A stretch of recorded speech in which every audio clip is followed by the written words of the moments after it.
Welcome to episode 5 on the third series of the Rock and Road Pod. This is Leona Graham, and this week's episode features the new Toyota RAV4 Hybrid, a chat with Laura Malifant, who went on a rather interesting motorbike tour of the UK. When I say interesting, it's an unusual motorbike tour, and it does involve a little bit of swearing, so just be aware of that if you're going to be listening to the podcast today. I don't normally swear on the radio, obviously. I don't normally swear on the podcast, but for today's one, it's kind of essential, and Laura and I will explain more a bit later on. We speak to Emma Franklin from the MCN motorcycle newspaper, and I went on a new ride on Brighton Pier. Well, it's an old ride with new tech. The Twister using virtual reality at the same time. #RideWithVR.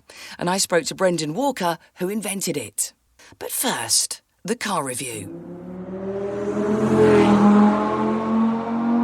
Today I have a Toyota RAV4. These have changed a great deal since the first generation car was introduced to the world in the mid-1990s. This latest one, fifth generation car, is now a full-sized family SUV. And as is reflective of the way things are going throughout the industry, there are no diesel options available. The only engine available is a 2.5 litre hybrid petrol. It has a CVT gearbox, which aren't always held in the highest regard, but I'll see what it drives like. And the RAV4 is built on an all-new platform with an all-new electric all-wheel drive system fitted. Driving range up to 46 miles in EV mode on a full battery charge. Battery charging is simple, can be accomplished in 2.5 hours with a 230-volt, 32-amp connection. Here's a good feature. Owners can use the Toyota MyT app to schedule and monitor battery charging remotely and also operate the aircon system to warm up or cool the car before setting off. I like that. Well, I took it out with the boys. I'm on the school run in a RAV4 plug-in hybrid dynamic premium grade automatic all-wheel drive. Boys, what do you think of this car? It's really nice. Oh yeah, it's got a massive sunroof, hasn't it? And when it comes right back. Lily, honey, press the button that takes off that gun. No, not the middle one. There. Look, Lily. Oh yeah. And does your one open at the back, or is yours just like a window? Window. So there's like a double sunroof. One for us in the front, which opens. What else do you like about this car, boys? The colour's nice. Yeah, dark grey with a bit of red stitching. Dexter, what's it like in the back? Has heated seats. Does it? Yeah. You sure? Wow. That's 3 cars now we've had with heated seats in the back. What luxury. So I feel quite high up. It's big and chunky, as I like cars to be. And it's quite pricey, $50,895. So if I was to compare this to that MG I drove, this is considerably more, like 20 grand more. It does feel a little bit more luxurious, but I don't know if I'd spend another 20 grand on that luxury. So what about this screen? That's a 9-inch touchscreen. So it looks like it's a mixture of touchscreen and physical buttons on the side, which I quite like. So if you need to see something quickly, you don't have to press loads of screen buttons. You just think, oh, phone, setup, track, menu, home, audio, map. So that's easy. Just on a 3-point turn in a very small space. But lovely large gear lever just to go into reverse and drive. Nice and chunky. A bit like the Jaguar one. Unlike the GTI, which had the world's smallest little gear lever. It must have been about 1 inch tall and 1 inch wide. So that was quite nice. Slamming that back and forwards. Can see the bonnet out in front of me, which I like. This has got a pre-collision system with cyclist detection. And that's something you definitely need in a city. Day and nighttime pedestrian detection. Full range, intelligent adaptive cruise control and lane trace assist. And as I've said before, it doesn't take away from your driving. Initially I thought, well, I'm just going to become a lazy driver. It just means that you can really focus on where you're going because the car is doing some of the thinking for you. Oh, it pulls away really fast. It feels like it's got massive tyres, and it has. This is where I threw up. Yeah, let's not tell Toyota what happened. I did not throw up in the car, I just threw up on the grass. Yes. That wasn't in the car. We pulled over at Wimbledon Common, didn't we? So we're doing the school run in the electric mode. Put it on charge last night. It's got EV 46 miles, HV 443 miles. Loads of information on the dashboard here. And lots of controls on the steering wheel, all physical buttons. I can answer the phone, turn the radio up and down, skip tracks, go into different modes, activate cruise control. The sat-nav looks a little primitive. Right, on audio we have AM, FM, DAB. Let's put it on DAB, and it has Bluetooth, of course. Oh, there is Absolute Radio. Volume is a physical button on the passenger side, but I've got it on the steering wheel as well, so that doesn't matter.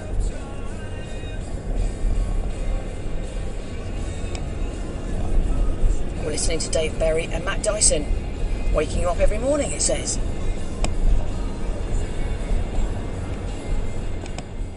This is a 4-cylinder inline engine, top speed 112, 0 to 62 in 6 seconds.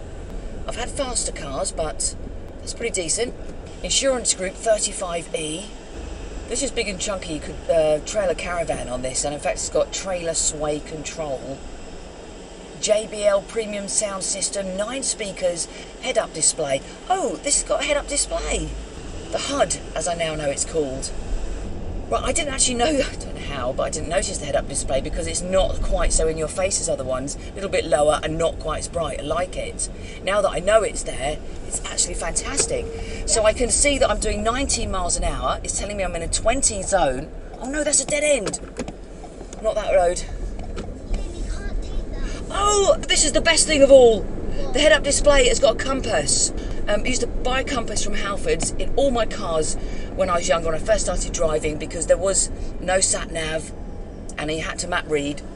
So what I would do before I went somewhere is write down keynotes on a piece of paper, like head down the A33 heading south. Yeah, I'm going to turn right here. It just means that you can use your brain when you're driving. So we're going east now, and I know that your school is north of here. So we're going to go east, but hopefully in a minute we'll turn left and get back going north. It's also got regenerative braking because it's showing me on this head-up display that as I'm braking, a little blue line comes up and says it's charging. So remember what I said before, you can actually charge up your battery with some careful driving. Braking earlier is one of them, and accelerating slower. Now I used to enjoy map reading and getting myself somewhere. I think that's a lost art. Yes, we're heading north now, as I thought. Heading up towards your school. Oh, it's got a reverse parking camera. Excellent. This car's got wireless mobile phone charging. I've just seen that. That says... day and night time. Pedestrian. Pedestrian detection. Ooh, good. Range. Alert. And while Dexter reads the entire manual, let me just tell you about the screen on this car. Now, we came up with loads of amazing things that we loved about it, but there is one downside, and that was the technology, the tech on the screen for the infotainment is outdated, and unless you're using bang up-to-date technology, it shows really quickly in these cars because the way that it progresses so fast now. For example, the sat-nav on this RAV4 seems very, very outdated, and I put a photograph on it on my Instagram at Rock and Road Pod. But other than that, loved the car, thought some of the features were right up there with the Land Rovers and the sort of 60, 70, 80 grand cars, but just if they brought up to date the infotainment centre, it would be flawless. Photographs at Rock and Road Pod, and that is this week's car review. Welcome to the podcast, Laura Maliphant. Thank you very much, Leona. Great to be on. Now, you, along with a mutual friend of ours, Gary, has invented your own motorbike. I don't know how to describe it really. Tour? Tour, yeah. We named it the 6T Tour. I guess the long and short of it is a tour around the UK visiting rude or silly place names. I love it because I saw a fantastic photograph of you and Gary in a place called Twat. Yes, so we ended up going all the way up to Orkney off the north coast of Scotland, and we made it to Twat. So the 6T Tour stands for Two Twats Travel Together to Twat, which it was one hell of a journey. I absolutely love it. Now, where else have you been on your 6T tour? Well, we actually basically studied maps and looked online for lots of different place names, and there was a lot more out there in the UK than we realised. But yeah, we started down in a place called Dummer, which is near Basingstoke. We made our way up through Lower Swell, all the way up through Upper Swell, and through to Bell End, which is up near Birmingham. That one. Yeah, it's fantastic. We then stayed overnight near Bell End, and the next day was Cockermouth, and then we headed up through Scotland to Twat. Because of time restrictions, we didn't do too many stops on the second day because we had like 500 odd miles to cover and had to get on a ferry to get over to Orkney. So what you do all in one go, or do you spread it out? Yeah, so the tour took us over 4 days, but it was a pretty big challenge. I mean, I think overall it was 1,900 miles in 4 days. So riding around the UK on Fireblades is not the most comfortable when you're doing sort of 500 miles in a hit and just stopping for fuel every sort of 100 miles. What made you and Gary come up with this crazy tour idea?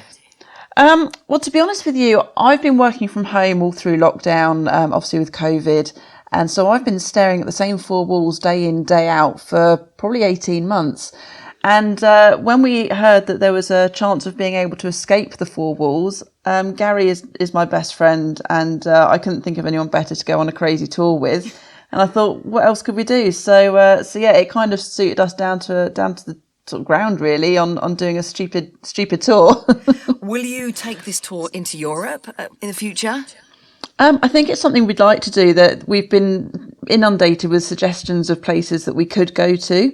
I bet you have, actually. I mean, on my Facebook page, it's got the About section. When I first joined, I didn't want to put exactly where I was from. And I was in a place called, I'm just going to spell it out, Cunter, in Switzerland. Love it. So I didn't know if you wanted to try, places abroad. Yeah, definitely. I think our next crazy tour is actually going to be next year for summer solstice, where we're going to watch the sunrise in Land's End, and we're going to try and watch the sunset in John O'Groats on the same day. Wow. So How's that going to be possible? It's going to be a very early start in Land's End at probably sort of, I don't know, sunrise about 4 a.m, I guess, and then hit the road and try and just do the fastest possible route to get up there. So 900 odd miles to get to John O'Groats for sunset. It is doable. It's going to be tough, though. We can safely say that you and Gary are officially nuts. Yeah, I think that's the polite way of putting it. So if we want to see you doing all these trips, are you on Instagram? Yeah, on Instagram. So my Instagram is @FirebladeBabe. I also run the Honda Fireblade Owners Group on Facebook. So if anyone wants to come and join us on there, we do post about our tours on there, and then people can come and tag along and join us if they want to. What's the address for the Facebook one then? So if you head onto Facebook and just type in Honda Fireblade Owners Group, you'll find the group on there. We've got just over 6,000 members worldwide now, so it's a huge group. It's only been running about 3 years, but we do lots of events and try and do track days together and lots of meetups and things. But we wanted to try and reach out to some of the northern members of the group, so we thought, why not head up to Orkney? I mean, you can't get much further north than that. No. It's quite impressive, your biking credentials, but how did you get into bikes? So I've been a passionate fan of two wheels since I was probably about 3 years old. I think since as soon as I saw a motorbike, I was obsessed. And yeah, it's just been a passion that's grown over the years. So I got my 50cc twist and go at 16, did my licence at 17, and had to do 2 years restricted because of my age. So I got a 500 to plod about on for a year. And then I got my first sports bike, which was an R6. Had that for 5-6 years. And then I progressed up to an R1 onto my 1000cc.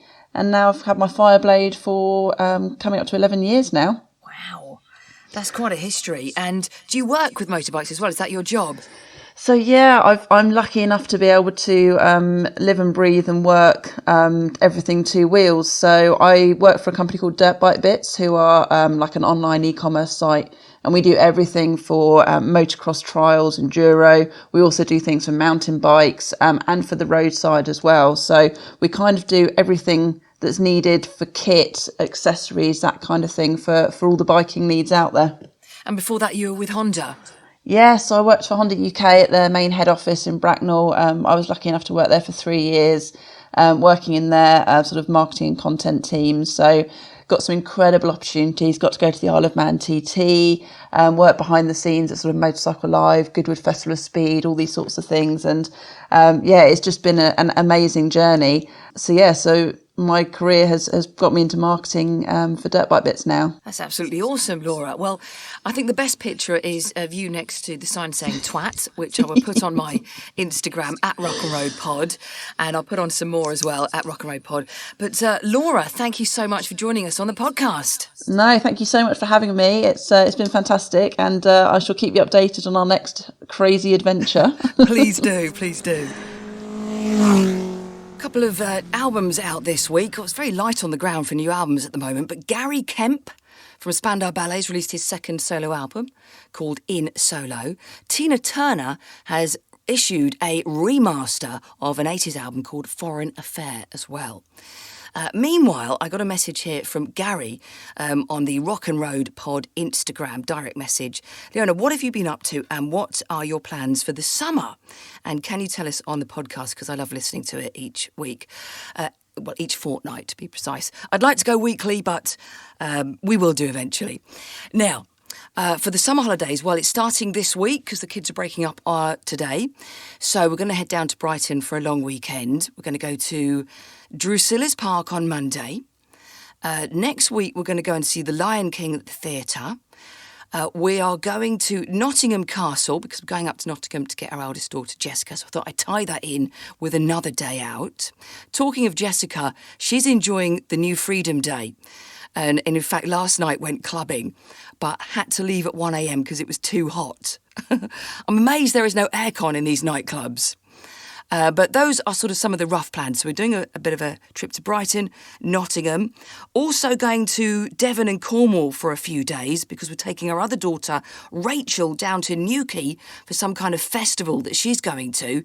So I said, well, if we're driving all the way down there, we might as well stay. So I've booked us a glamping place. And I will show you all the photographs of that as and when it happens on my Instagram at Leona Graham DJ. We're not going abroad, it's far too complicated. And then back from Devon and Cornwall, and then at the end of the summer, we're going to have a few more days in Brighton. So it's going to be like that, lots of different places around the country. How is your summer panning out? What are you going to be doing? Let me know. Direct message me on Instagram at Rock and Road Pod. Now, yesterday, I went down to Brighton and tried out a brand new ride. Well, it's actually an old ride, the Twister, with a twist, because what they've done is add virtual reality to the Twister. And I spoke to them about it.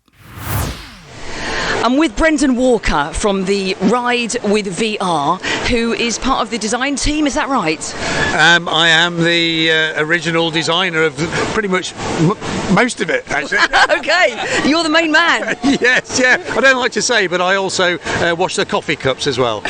Bit of everything. Yes. So tell us, what's this all about then? Can you explain it to us? Well, this ride, the Twister on Brighton Palace Pier, celebrates 80 years this year. So this type of ride is a classic fairground ride. It's still as good as the day it was made, but people expect a little bit more. Now, the great thing about this circles within circles ride, the Twister, is you get these lovely forces that squeeze you, then release you, squeeze you, then release you as you go flying across the ride. And it's that, a little bit like a beating metronome. I'm adding virtual reality on top of that, and using our VR headsets, we can monitor the forces and then absolutely synchronise the visuals with it. But they're not just any old visuals. Somebody said to me, a computer gamer said, I thought we were just going to have like the ride reskinned with something themed. I said, no. It's because I'm trained as an aeronautical engineer, and it's all about the forces for me. So when you might be feeling like 1.5 G pressing on the side of you, I use that force to make you feel that you're being pinged right up into the air. Yeah, because even when we're going from side to side, I've just ridden on it, I felt like we're going up and down as well. How is that? Yeah, well, we use some of the subtle forces on this ride. They don't just push you side and side. You've actually got a little bit like 5 degrees. It's slightly tilted. So I use that small component of that force and then use visual illusion. I mean, the Victorians have been doing this for years in the fairground. You know, so on places like Brighton Palace Pier, to introduce visual illusion back to fairground rides is actually a really nice fit. So it's something that the Victorians Victorians would have done if they'd had the technology. Oh wow, so we've come full circle. Yeah, absolutely. I mean, this ride, there is a ride called the Haunted Swing, and they've still got versions of that in older fairground rides, which is, you've probably been on them, the sort of mechanical swings that go backwards and forwards, and then the room rotates in the opposite direction, makes you feel like you're going higher than you actually are. And I'm just taking that one concept, which is just amplifying rotation in one axis, but with virtual reality, we've got 6 axes, forwards, backwards, side to side, up, down, and then rotation around all of those. So, you know, we can actually craft so many different sensations of movement. That's amazing. Now, just coming back to the podcast, which is about cars, motorcycles and music, quick question for you. What kind of car do you drive? I've got a Jaguar XJS. Oh, lovely. Any motorbikes? I do. I have a Suzuki SV650. Beautiful. And what sort of music are you into? Gosh, I've always loved Blur, Damon Albarn. His dad actually taught me at art college in Colchester Institute, so I love Blur. So a bit of loyalty there. Absolutely, love the guys. Fantastic. Well, lovely to meet you. And you too. Have a great time. And the new Ride with VR is available for the general public to use from this Saturday on Brighton Pier. The MCN Minute.